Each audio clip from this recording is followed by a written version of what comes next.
Kidlat News Updates. Mga balita ngayon, NPA member na may dalang armas at bomba sumuko sa Daraga Albay. Dalawang bagong barko ng AFP magpapalakas sa matatag na depensang pandagat. Pay to enter scheme sa BFP na bunyag chief papalitan sa gitna ng 15 billion pesos taunang korupsyon. Ako po si Cesar Sorian para ihatid ang mga nangungunang balita sa buong kapuluan. Ngayon, Voluntaryong sumuko ang isang miyembro ng New People's Army o NPA sa barangay Ibayugan, Daraga Albay nitong Pebrero 17. Dala ang mga armas at improvised explosive device. Kinilala si alias Budoy, nagbalik loob siya sa tulong ng 31st Infantry Battalion ng Philippine Army at ng Philippine National Police. Nasa kustodiya na siya ng militar at sasailalim sa Enhanced Comprehensive Local Integration Program o ECLIP ng pamahalaan. Ayon sa 9th Infantry Division, mas mainam ang mapayapang pagsuko kaysa engkwentro.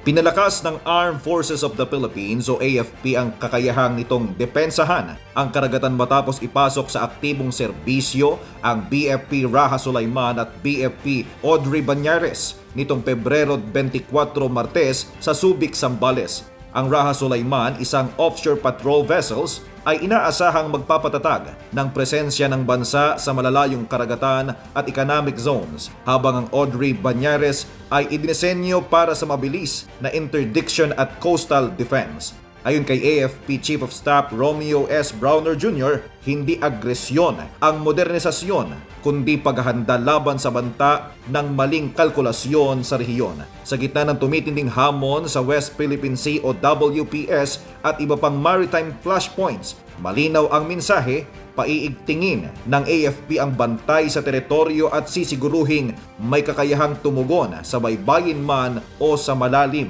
na dagat.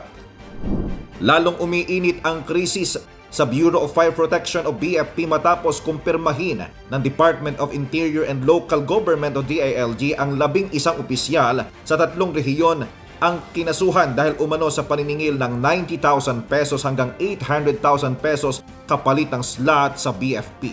Kasunod nito, inanunsyo ni DILG Secretary Janvic Rimulya na papalitan na si Fire Director Jesus Fernandez bilang hepe ng BFP. Habang tinatapos ang pag-aproba ng Malacanang, mahigit 40 reklamo na ang natanggap ng DILG. 21 dito ang iniakit na sa Criminal Investigation and Detection Group o CIDG.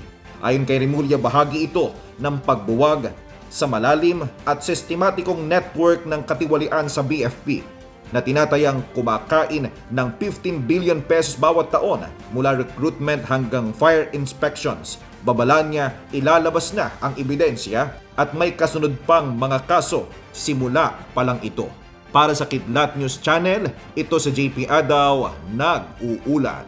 ako po si Cesar Soriano, kasama nyo sa bawat pagputo ng balita.